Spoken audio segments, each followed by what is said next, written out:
Essentially, the definition of an elevator is merely a compartment or a platform for the transportation of goods and people. Unit 1 explores the concept of kinematics, which is essentially the study of motion of objects.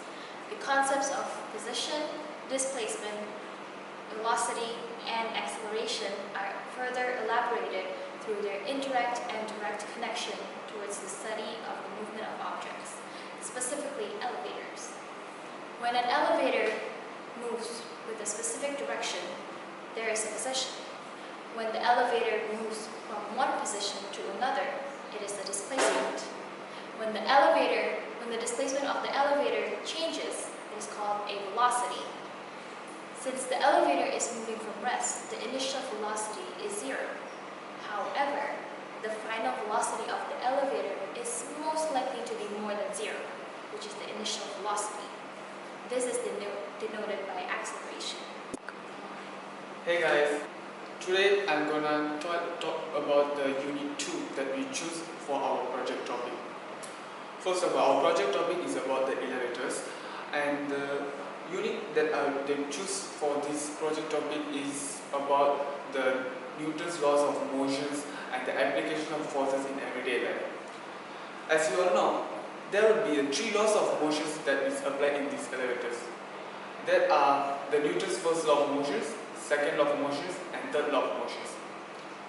During our discussions about these elevators, we determined that there will be a myriad forces that acting on the elevators without being aware of it, because people really not ponder about how things fundamentally work. So in this video, we're gonna explain about what are the real things that happen in the elevators and what are the forces and the laws of motions that really act on the elevators. Chapter 4 is mainly about the forces about acting on the elevators. The forces that are mainly acting on the elevators are the friction force and the tension force. And these are the summary of the units that act on the elevators. Hi everyone. For the review of our application, we're gonna talk about how does the elevator work and changes displacement, speed, velocity, position, and so on, while it is moving with a constant velocity, or it is moving with an acceleration, or it is at rest. Moreover, we also gonna talk about what types of Newton's law apply on the elevator when it starts to move. For example, when a person goes into the elevator, at the moment there is a normal force by connecting with the surface of the elevator, and also there is a gravitational force against it according to the Newton's third law. Lastly, we are going to explain about how does the application related to mechanism, economics, and technology, and why it is important. To understand the concept better, let us take a closer look by examining the fundamental structure of an elevator and its components. Here is an illustration showing the basic mechanism of an elevator. Typically, the car cab is to be attached to a rope, which is either to be pulled up or down to mimic upward and downward motion. A certain amount of mass is tied with the rope to aid in the pulling motion and to control the car cab so that it lands specifically at the landing doors to allow people and goods in it out of the elevator. There are a variety of use of technology inside the elevator, and the common example of technology is through using the pulley system. Not only using strings and cables, but there is less energy required to raise it. Moreover, we are always concerned about the safety even though technology is well developed these days. Because of this reason, each elevator has its own safety brake to prevent any accidents, which is activated during emergency situations. After understanding the fundamental way in which a typical elevator would perform its function, we can see how its motion would fall into place. In this next figure, several scenarios in which an elevator moves are given. First thing to be noted is that an elevator can only move in a vertical direction, either by going up or down. When the elevator is moving from one position to another with a change in the direction, the displacement changes. The movement from rest with a constant speed shows how the elevator is moving for a constant velocity. Same goes for the up and down motion.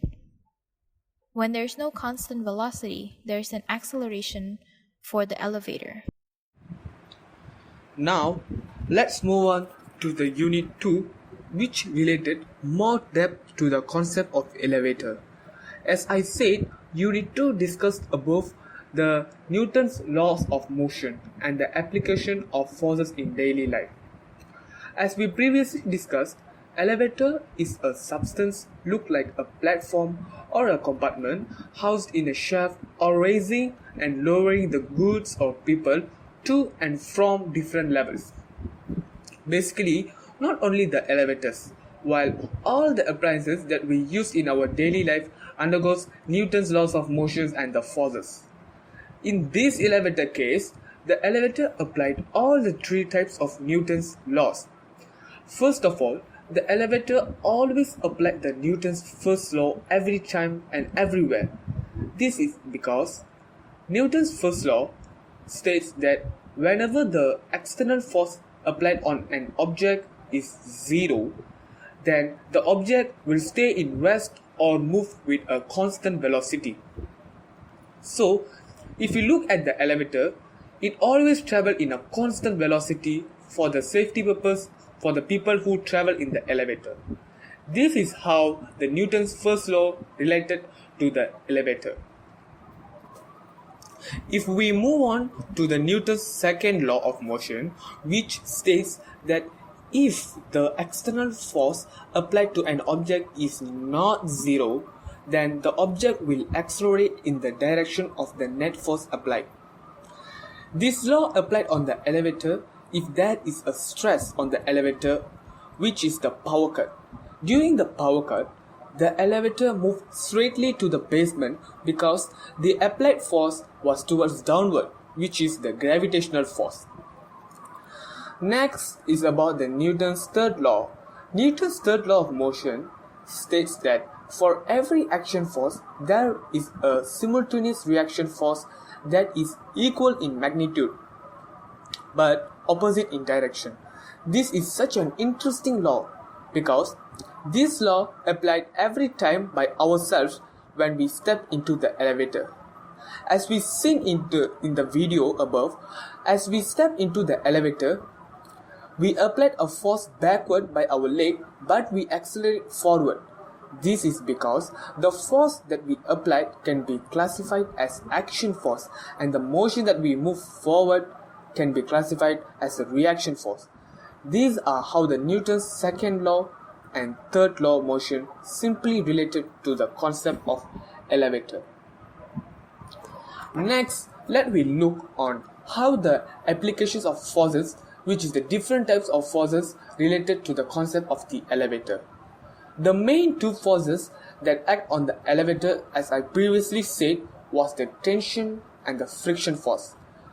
Tension force always applied on the rope that pulls the elevator, while the friction force applied when there is a screech and sound heard because of the poor condition of the rope. Not only the tension force and friction force, while the gravitational force also apply on the elevator, but I previously explained more in the depth when I explained about the Newton's laws of motion. So these are how the elevator related to Unit 2 on Physics Grade 11.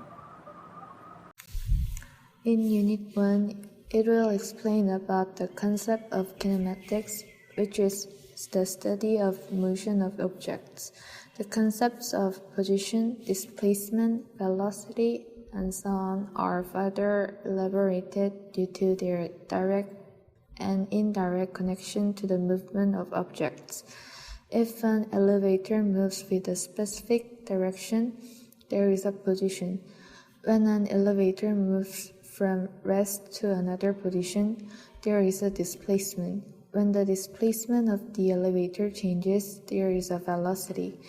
Since the elevator is moving from rest, the initial velocity is 0 meter per second. However, the final velocity may possibly be more than the initial velocity.